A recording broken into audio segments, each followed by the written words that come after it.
Hi mga guys, for today's video mag-practice si Carl og push bike. Mao din iyang unang higayon guys nga nasya diri sa among taas nga dako-dako ang lugar. Ug mao ni ang iyang expression guys, murag happy kay siya tanawon.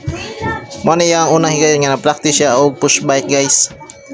Nay, kirig-kirig lang gud ang agi.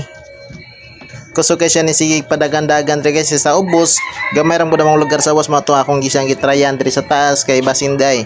Mahabit ni niya ang pagpo-push bike ba. Tapos ra may mga competition nga nani sad para ma-enhance ang ability sa bata. Mo ni karon ato lang sa siyang pasagdaan, wala mga trainee kay kuan lang siya develop sa iyahang skills ba.